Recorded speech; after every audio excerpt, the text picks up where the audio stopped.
dami po pala naming matututuhan sa pagdiriwang ng Rabies Awareness Month. Dahil po dito, maaari na po naming maiwasan ang makagat ng aso. At marami pong pet owners ang magiging responsable sa kanilang mga alagang hayop. Tama mga bata, ang Bible story na tayo. Sige po, Kuya Eric! Noong nakaraan ay natunghayan natin ang tungkol kay Deborah at Barak. Binigay po ng Panginoon sa mga anak ni Israel si Deborah at Barak para iligtas po sila sa kamay ng hari sa Kanaan. Pinagbili po ng Panginoon ang mga anak ni Israel sa hari ng Kanaan dahil gumawa po sila ng masama sa paningin po ng Panginoon. Oo, pero gayon pa man, hindi sila tuluyang pinabayaan ng Panginoon na mapasa ilalim sa kamay ng hari sa Kanaan. Eto, basahin natin ang nakasulat sa Aklat ng Hukom sa 4:14 hanggang 24. At sinabi ni Deborah kay Barak, Tumindig ka, sapagkat ito ang araw na ibinigay ng Panginoon si Sisara sa iyong kamay. Hindi ba lumabas ang Panginoon sa harap mo? Sa gayoy lumusong si Barak mula sa bundok ng Tabor, at 10,000 lalaki ang kasunod niya, at nilansag ng Panginoon si Sisara, at lahat ng mga karo niya, at ang buong hukbo niya ng talim ng tabak sa harap ni Barak. At lumunsad si Sisara sa kanyang karo, at tumakas na tumakbo. Ngunit hinabol ni Barak ang mga karo at ang hukbo hanggang sa haroset ng mga bansa. At ang buong hukbo ni Sisara ay nahulog sa talim ng tabak, walang lalaking nalabi. Gayunmay tumakas si Sisara na tumakbo sa tolda ni Jael na asawa ni Heber na si Neho, sapagkat may kapayapaan si Habin na hari sa Asor, at ang sangbahayan ni Heber na si Neho. At sinalubong ni Jael si Sisara at sinabi sa kanya, Lumiko ka, Panginoon ko. Lumiko ka rito sa akin, huwag kang matakot. At siya'y lumiko sa kanya sa loob ng tolda, at siya'y tinalukbungan niya ng isang banig. At sinabi niya sa kanya,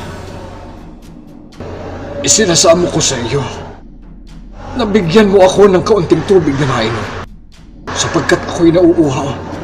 At binuksan niya ang isang balat na sisidlan ng gatas, at pinainom niya siya, at tinakpan siya.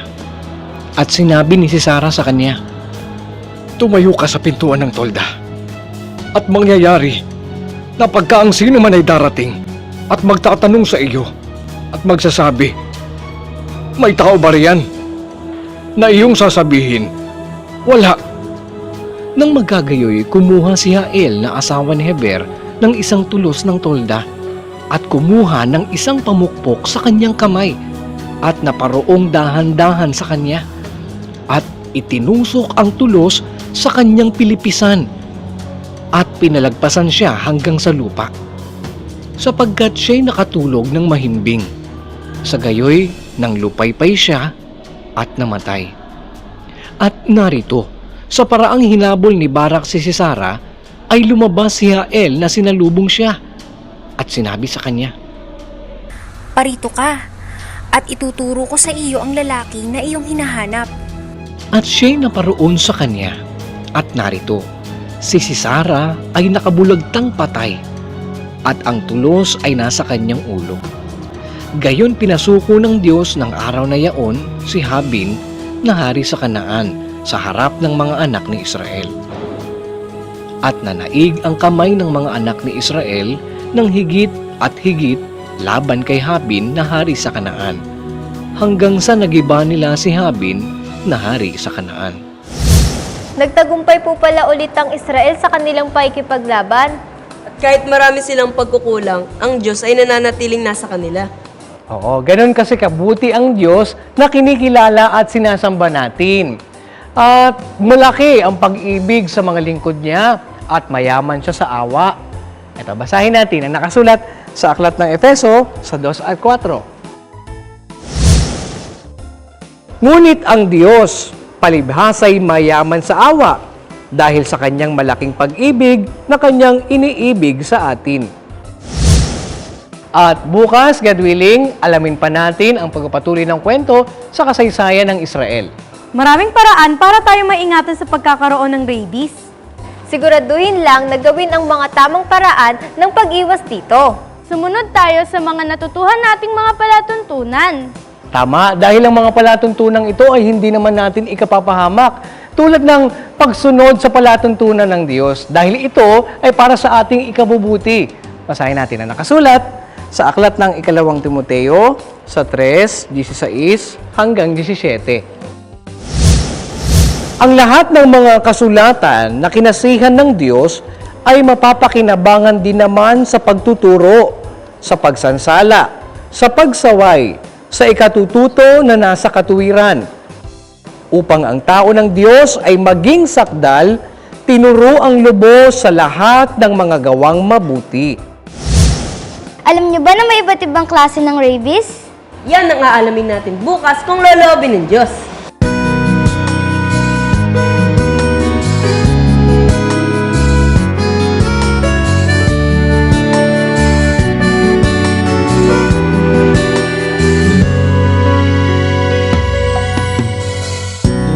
Lipas ang isang taon, salamat sa Diyos na siyang gumabay sa ating pag-aaral. Marami tayong natutunan, kalakip ang mga kalungkutan at kasiyahan.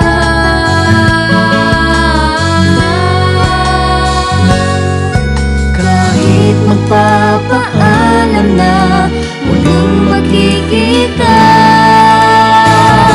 kaya't salamat sa'yo sa pagkakaibigan natin. Ngayong graduation na ay di kita lilimutin.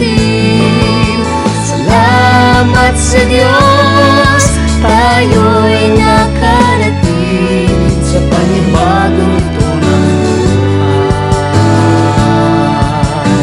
sa pag-aaral natin.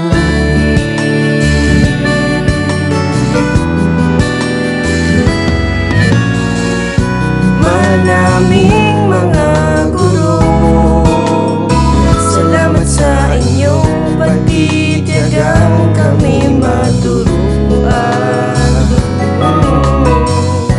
Marami kaming natutunan, kalakip ang mga kalungkutan at kasiyahan.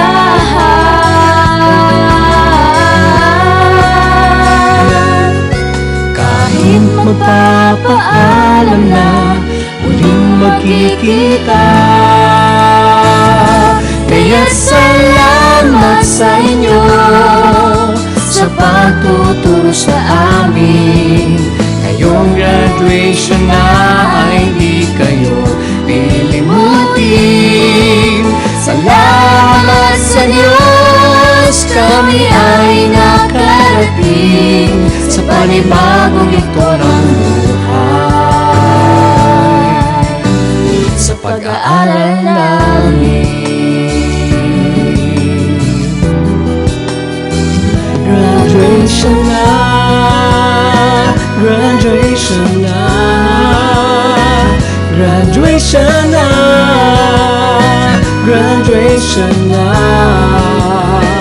graduation na, graduation na, graduation na, graduation na.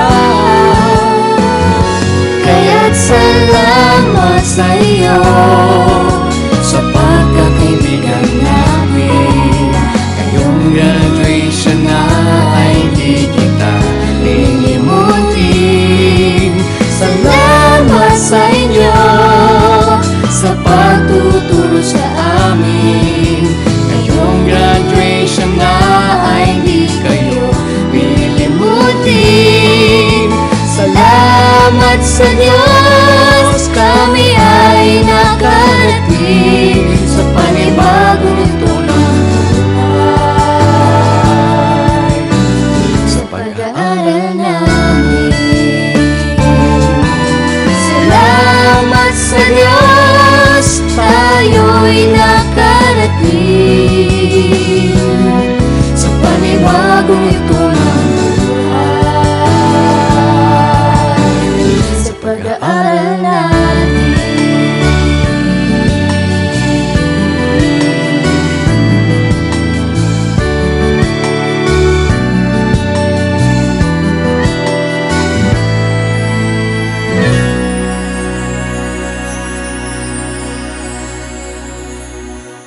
Hanggang dito mga bata, bukas God willing ay muli tayong magkita-kita. Dito lang sa nag-iisang Bible School on Air, ang KNC Show! KNC Show, will teach us while we grow. Sa tulong ng ating Diyos Ama, isipan ay magliliwanag. The KNC Show, will teach us while we grow. Sa tulong ng ating Diyos Ama, isipan ay magliliwanag na.